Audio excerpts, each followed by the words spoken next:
The brisk autumn air hung heavy with the promise of inevitable change as the Whitaker family gathered around the dining table. Kendall Whitaker, usually composed and serene, found herself wrestling with a tangle of emotions that simmered just beneath her calm exterior. Her mother's voice, a well-practiced blend of admiration and pride, filled the room as she sang praises to Kendall's older sister, Morgan. "You're such a blessing, Morgan," she effused, her eyes sparkling with warmth. "We don't know where we'd be without you."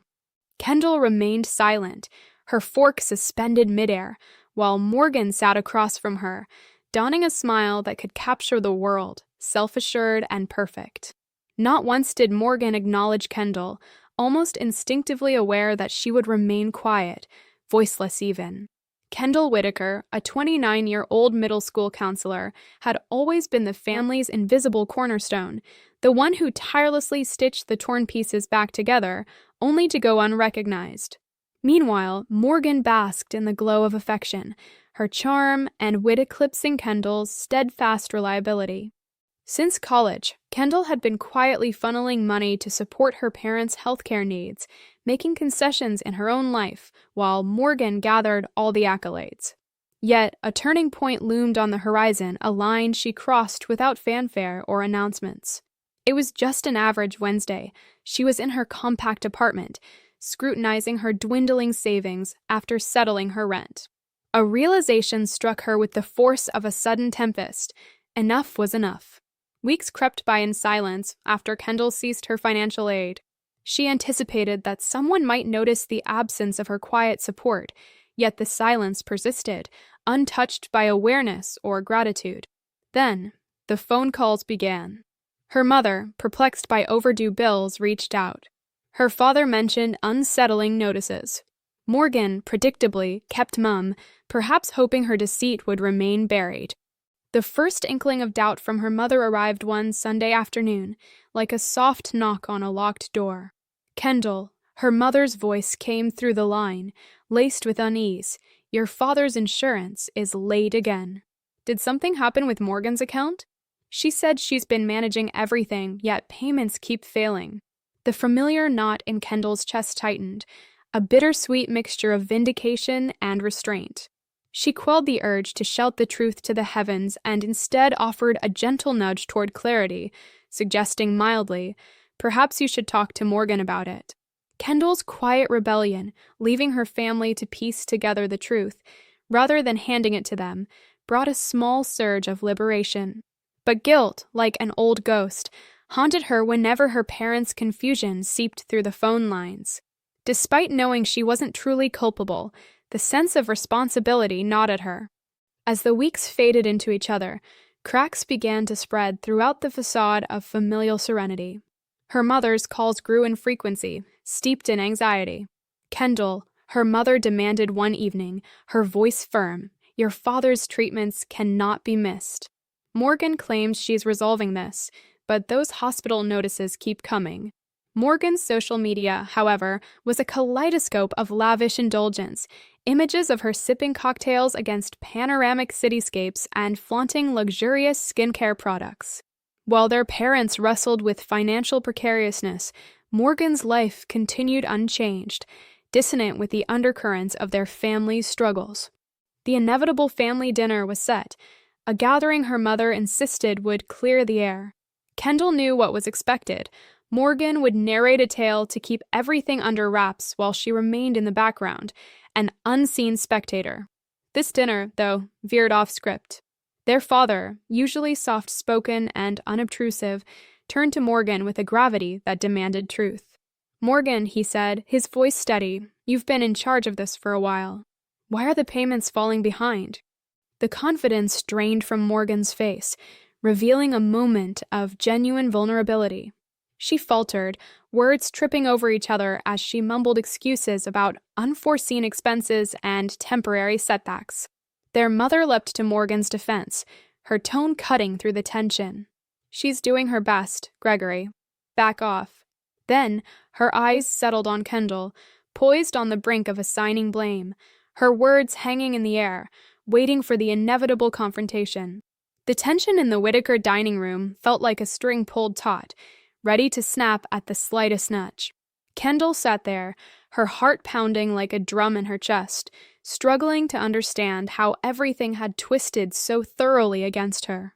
Her mother's voice cut through the silence, edged with criticism and disbelief. "Kendall, maybe it's time you actually contributed to this family.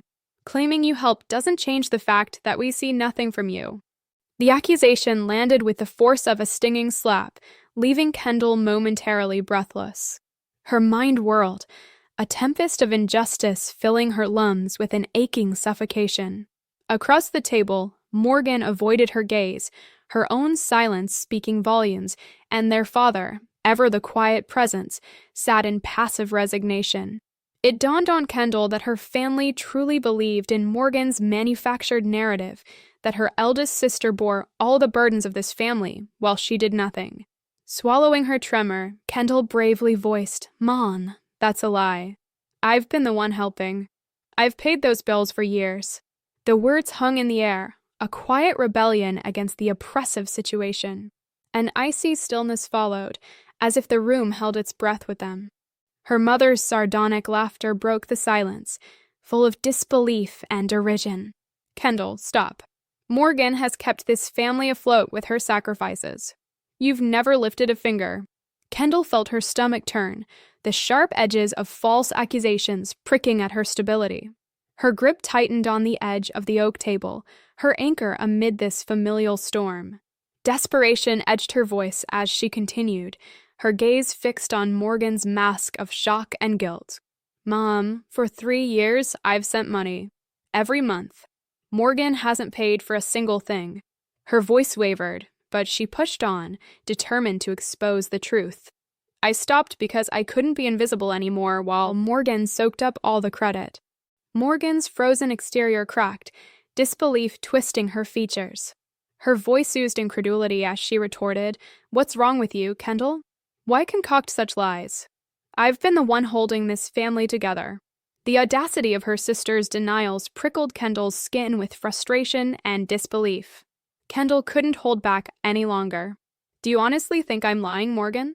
I have bank statements and receipts, 3 years' worth. Should I show everyone right now?"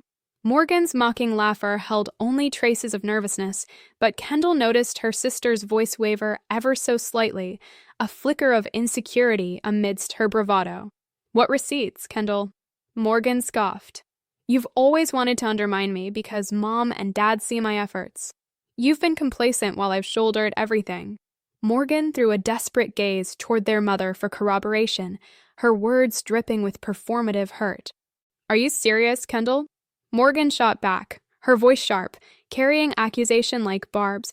"If you were really helping, why stay silent for 3 years and only speak up now? It's all about the acknowledgement, isn't it? Nothing else makes sense."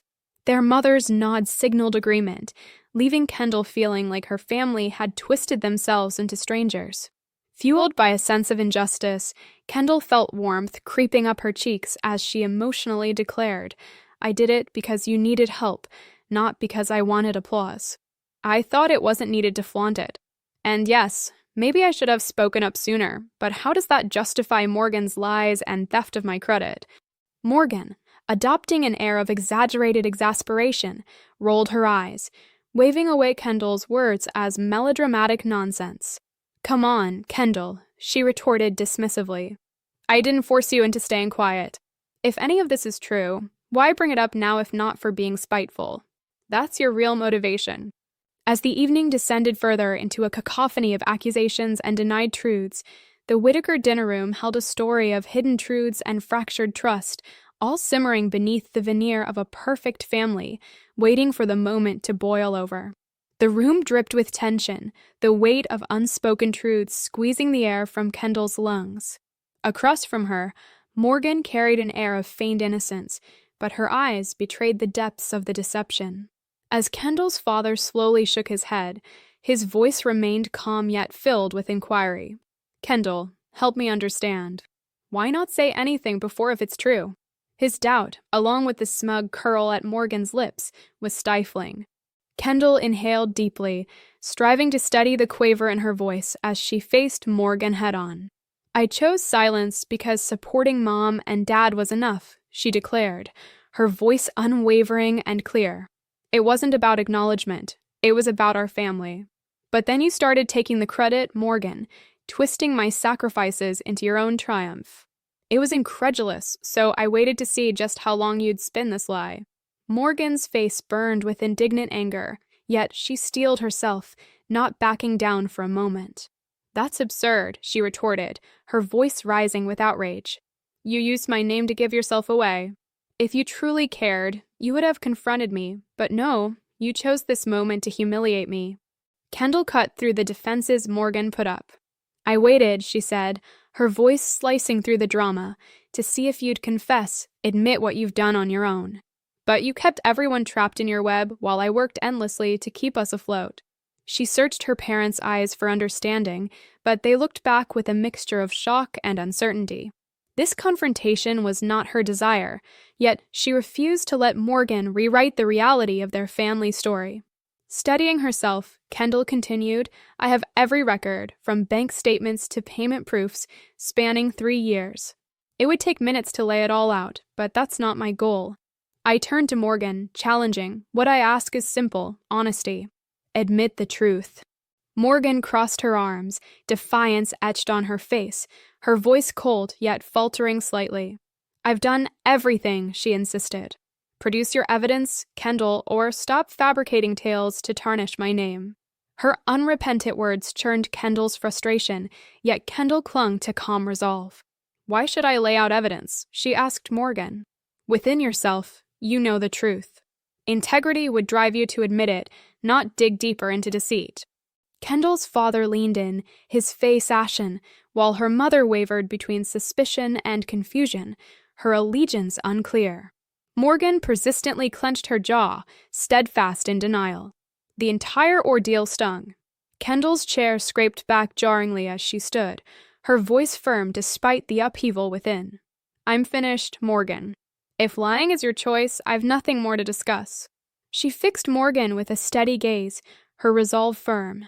If there's any integrity left in you, admit the truth to Mom and Dad. Until then, I'm cutting ties.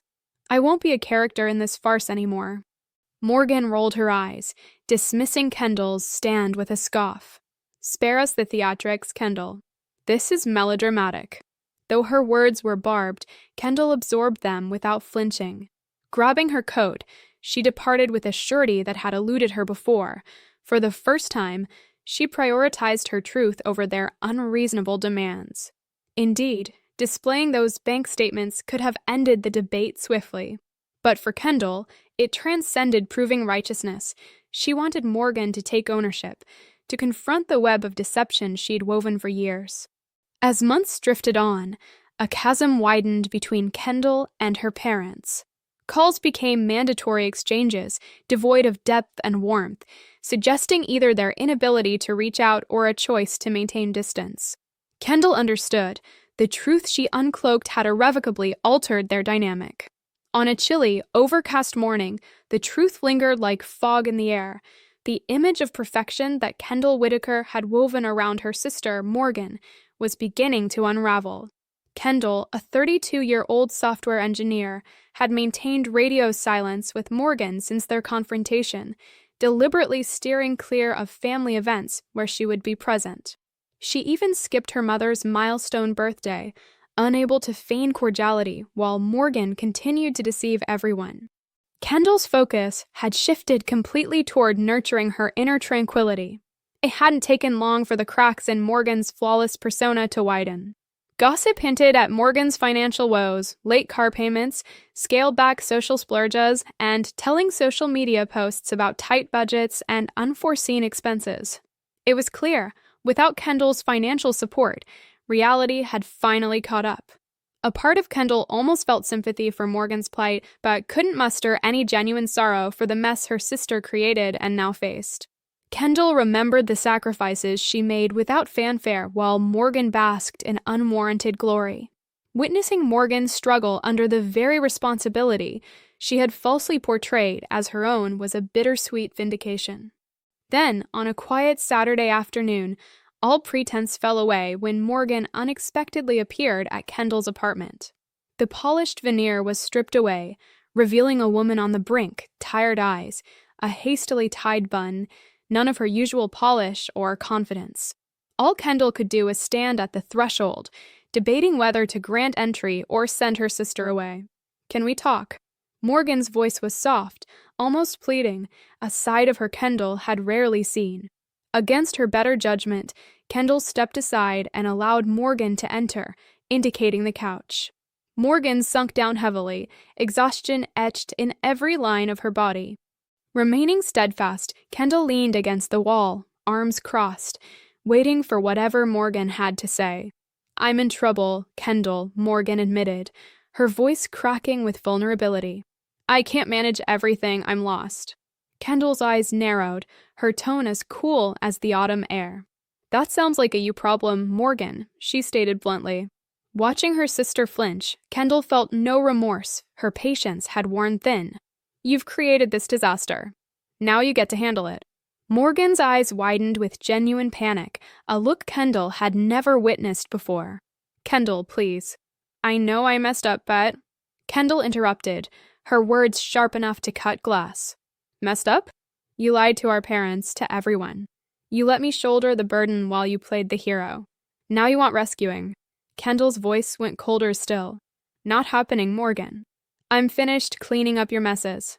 As Morgan's voice wavered, she begged. "Please, Kendall. I'm desperate. I have no one else." She dabbed at her eyes, hands trembling with regret. "I haven't been fair, but you're my sister." Despite the anger swirling inside her, Kendall's gaze held a flicker of pity. "You want help?"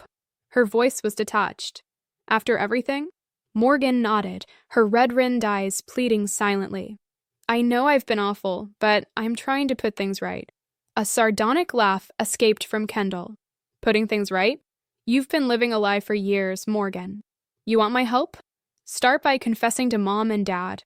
Until then, don't expect anything from me." The silence was suffocating as Morgan grappled for words, a deer caught in headlights. Her final attempt to defend herself came drenched in defiance. "Look, Kendall, I've been making payments now, okay? I'm not lying anymore. Things are handled." Kendall's fury reignited, hot and fierce. "Technically? You're satisfied with technically? You let everyone believe you were a savior while I worked myself into exhaustion. Managing payments now doesn't erase the years of deceit." Morgan sat silent, overwhelmed by the truth she could no longer evade, as Kendall stood her ground, unyielding, resolute in her refusal to be ensnared by deceit any longer. A cold determination settled in Kendall Whitaker's heart as she faced her sister, Morgan. They were in Kendall's modest living room, surrounded by the quiet comfort that belied the chaos looming just beneath the surface. Morgan, avoiding Kendall's intense gaze, spoke softly, her voice fraught with tremors. "I'm trying, Kendall," she whispered, her jaw taut. "I never intended for things to spiral like this." Kendall's eyes narrowed, her heart shielded by the walls she'd built brick by brick over years of betrayal. "That's exactly it, Morgan," she replied sharply. "Intentions don't absolve you. You've always been content letting me bear the brunt to maintain your spotless reputation. This isn't about helping them. It's about saving face." Morgan's resolve wavered, but she looked up with a nervous determination. "Okay, fine. I'll come clean. I'll tell them everything, but I need you this one time, Kendall. Please."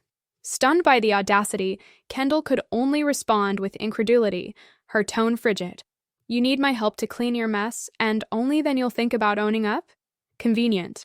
Frustration furrowed Morgan's brow as she shook her head. "No, I promise I'll tell them everything. I'm just drowning right now, Kendall. I need a little help, so I can finally come clean." A derisive laugh escaped Kendall. "So, you're willing to perpetuate this lie unless I save you first? And I'm supposed to believe you'll keep your word this time?" As Morgan tried to speak, Kendall cut her short with a raised hand, her patience threadbare. "If you truly want to fix this, you know it starts with honesty." Morgan inhaled deeply, recalibrating her courage. "Fine. At the family reunion next Saturday, I'll confess everything, all of it." Her desperate eyes searched Kendall's for approval. Kendall paused, a strategy formulating in the recesses of her mind. "You're going to tell the whole family," Kendall clarified everything. Morgan nodded firmly. "Yes, Kendall. I swear I'll do it." Silence stretched between them, deliberate and weighted. Kendall finally said, "All right, if you stand before our entire family and confess, I'll help you with the money on Sunday. But only if you follow through." With conviction, Morgan agreed, the relief almost palpable between them. Despite the decision reached, Kendall remained stoic, her expression a fortress. Unbeknownst to Morgan, Kendall's plans were not as they seemed. As the family gathered for the reunion, laughter mingled with the crisp autumn air, setting a backdrop for the looming confession. Kendall observed from the fringes, anchored to the wall, arms crossed defiantly across her chest as Morgan tapped her glass for attention. The room's lively hum fell silent as all eyes turned toward Morgan. Morgan's face was ashen, but her voice rose above the expectant hush. "I have something important to say," she began, her grip on the chair white-knuckled. As she spoke, Kendall watched the room's reaction unfold, the familiar faces, the shifting expressions. For years, everyone believed I was the one helping Mom and Dad financially. Her voice quivered slightly, but it was Kendall all along. Silence blanketed the room, broken only by the sound of stunned disbelief. Kendall's mother blinked, processing the words as her father's brows knit together in confusion. "What exactly are you saying, Morgan?" he asked, disbelief weighing his voice. "I'm saying Kendall sent the money," Morgan confessed, her shoulders slumping. "I lied. I let you think it was me, and I'm sorry." Kendall's mother, tears welling in her eyes, turned to Kendall, voice breaking. "Kendall, we were wrong to doubt you. We called you a liar. I'm so sorry, so terribly sorry." Her father crossed the room, guilt etched deep in his expression. "Kendall, there's no way to express how sorry we are. We didn't believe you, and you didn't deserve that." Though their apologies rang sincere, Kendall's heart felt heavy with something other than satisfaction. The validation she'd craved for so long felt hollow in that moment, unable to mend the years of heartache. As the door clicked shut behind Kendall Whitaker, a new chapter opened, unshackled from the burdens that had long immobilized her. While the truth about her sister Morgan had finally surfaced, Kendall's liberation was tempered by the realization of what her silence had cost, a family ensnared in Morgan's false narrative. Her mother's remorse echoed through the room, eyes damp with tears as she reached out hesitantly. "Kendall, we were so blind," she implored, each word heavy with regret. "I don't know how we could have been so unfair." Her father, guilt carving lines into his expression, nodded solemnly. "I'm sorry, Kendall. You've carried so much for us, and we've failed you. Please, give us a chance to make this right." Kendall absorbed their apologies, their raw sincerity nearly overwhelming. At that moment, she realized her silence had not just obscured Morgan's facade, but also encased her own needs with layers of neglect. "I appreciate it," she replied softly, her voice steady. "But this isn't something we can mend overnight. I need time and space to focus on myself." Her mother dabbed at her tears, nodding earnestly. "We understand, sweetheart. Just please, don't shut us out entirely. We want to do better." With a weary smile, Kendall turned to Morgan, who sat absorbed in her own shadow, silent and subdued. No words passed between them as Kendall collected her coat, stepping out from the burdens of reconciliation. For the first time, stepping through the doorway felt like walking into sunlight, choosing herself at last, unattached from others' expectations and problems. As the weekend slipped into Sunday, Kendall's phone buzzed, Morgan, predictably. Kendall didn't need to open the message to know the gist. "I told them the truth, Kendall. Now can you send me the money we talked about?" A wave of emotions crashed over her, anger, pity, perhaps a complex blend of both. With a resolute breath, Kendall replied, "Meet me at Mom and Dad's. We need to talk." She offered no more words, letting the message linger. By the time Morgan arrived, Kendall was already seated in the living room with their parents, who bore expressions of disappointment and sadness, saturating the air with palpable tension. Morgan entered hesitantly, her eyes darting between them, her usual confidence visibly wavering. "What's going on?" she asked, her voice fragile. Holding her phone, Kendall exposed the message for all to see. "I thought they should know the real reason you finally came clean, to get money from me." Their mother's face flushed with anger, while their father rubbed his temples, weary from the unfolding reality. "I'm not giving you the money, Morgan," Kendall declared, her voice unyielding. Telling the truth was long overdue. It's not something you should do because you need something in return. I refuse to reward you for doing the bare minimum after years of deceit. Rising from her seat, Kendall grabbed her bag as Morgan's facade crumbled, tears trailing down her cheeks. She collapsed to her knees, clutching at Kendall's arm. "Please, Kendall," she begged, desperation dripping from every word. "I don't know what else to do." Kendall extricated her arm gently, looking down at Morgan. Her voice remained cold, untouched by Morgan's pleas. "That's not my problem anymore." Without another word, Kendall turned and left, Morgan's cries echoing faintly as she closed the door. Walking away, Kendall felt a serene lightness. The weight she'd borne for so long was finally lifted. Anger and regret dissipated, replaced by a calm, rejuvenating sense of freedom. For once, the responsibility of cleaning up wasn't hers to bear. It was time to embrace life, leaving Morgan and the past precisely where they belonged, behind her.